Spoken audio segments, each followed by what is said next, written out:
안녕하세요, 미남입니다. 오늘의 주제는 여러분들이 파업을 고수가 되지 못하는 이유들을 총정리해드리겠습니다. 적중률이나 수익률이 높지 못한 분들 많으실 겁니다. 당연히 처음부터 다 잘하는 사람은 존재할 수 없습니다. 왜 높지 못한지 그 이유를 모르는 것이 진짜 문제입니다. 만약 몸에 알러지가 났다면 알러지 자체보다 그 알러지 원인을 아는 것이 더 중요합니다. 사실은 음식물이 원인이었는데 자꾸 엉뚱한 샴푸만 바꾸는 것을 반복하면 어떻게 될까요? 여러분의 파벌 실력도 마찬가지입니다. 궁금하시죠? 그럼 시청하시기 전 구독과 좋아요, 알림 설정 부탁드립니다. 첫 번째, 밸런스에 대한 오해. 밸런스 불균형은 베팅의 금액이 어느 한쪽으로 쏠리는 것을 말하죠. 많은 분들의 유저의 수의 관점에서 밸런스 불균형을 생각하게 되더라고요. 따라서 밸런스가 흔들리지 않는 시간대를 찾아서 시간대를 옮기기도 합니다. 신규 유입자가 많거나 실베터분들이 많은 시간대를 피하는 것이죠. 예를 들어서 직장인분들이 수면을 취하는 새벽 시간대가 밸런스가 안정적이라고 생각할 수 있습니다. 그런데 꼭 그렇지만 않습니다. 왜 그런 걸까요?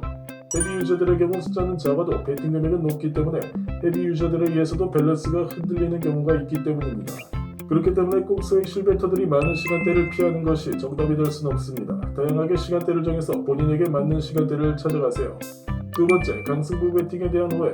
일단 강승부 베팅은 큰 금액을 노리는 것이 대부분입니다. 하지만 대부분이라는 것이 전부를 뜻하지는 않습니다. 강승부라는 것은 목적을 강하게 이룬다는 것을 의미하죠. 금일의 목표 금액이 만약에 500만 원이라고 했을 때 현재 498만 원까지 달성을 한 상태입니다. 그런데 강승부 구간이 왔다고 해서 꼭 무리하게 금액을 높이실 필요는 없는 것입니다.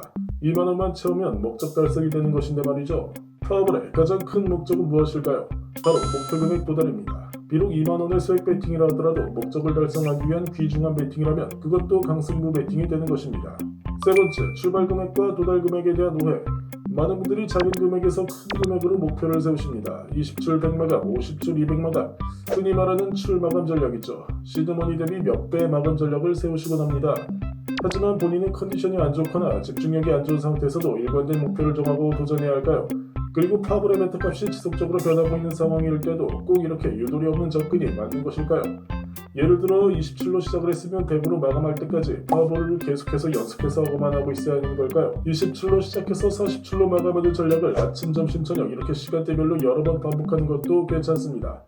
왜냐하면 메타값이 변하고 있을 때는 작은 목표를 잡고 쉬었다가 하는 것이 메타값의 적응과 목표 달성에 훨씬 더 유리하기 때문이죠. 네 번째, 마틴 베팅에 대한 오해. 마틴 베팅은 연속되는 미적중 상황에서 손실되는 금액을 복구하는 개념으로 사용하기도 합니다.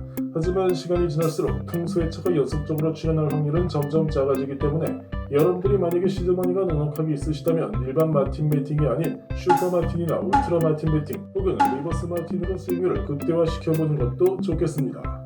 이 표도를 보시면 마틴 베팅이 얼마나 다양한 전략으로 쓰고 있는지 확인할 수 있을 겁니다. 여러분들이 생각하는 마틴 베팅은 마틴 베팅의 절반만 이해하고 있다는 뜻입니다. 그러니까 수익률이 낮을 수밖에 없습니다. 다섯 번째, 용어에 의한 심리적인 착각. 장줄, 퐁당, 계단, 2박스, 3박스 이런 분석 용어 자체는 잘못된 점이 없습니다. 하지만 파벌의 흐름 자체를 이해하지 못하고 자꾸 특정한 언어로 한정지으려고 하는 문제가 있습니다. 많은 사람들이 계단과 장줄은 별개의 존재라고 생각합니다. 틀렸습니다. 계단이면서 장줄이 될 수도 있다는 점 꼭 기억하세요. 69회차부터 71회차까지는 처음에는 계단의 역할을 담당했습니다. 하지만 나중에 오바가 3번 더 나면서 장줄로 역할이 뒤바뀌게 된 것입니다. 시간차를 두면서 계단을 형성한 후에 장줄로 변화된 것입니다. 그렇게 장줄이 나타나기 전의 시점에서 회차 분석에서는 계단이 출현한 기록이 남게 됩니다. 여섯 번째, 회차에 대한 오해. 파벌은 1회차부터 288회차까지 하루의 경기가 이루어지는 것 아시죠?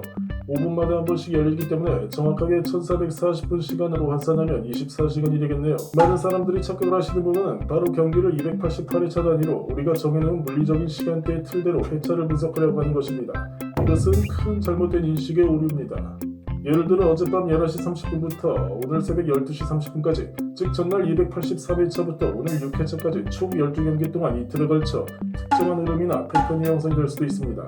특히 이 구간에서는 통수도 굉장히 적은 편인 점 기억하시면 좋겠네요. 이 그림을 보시면 전날 271회차부터 다음날 4회차까지 역대카를 형성하고 있는 것을 확인할 수 있습니다. 이상 여러분의 파벌 실력이 정체되는 큰 착각 6가지에 대해서 집중 분석해드렸습니다. 영상은 영상일 뿐입니다.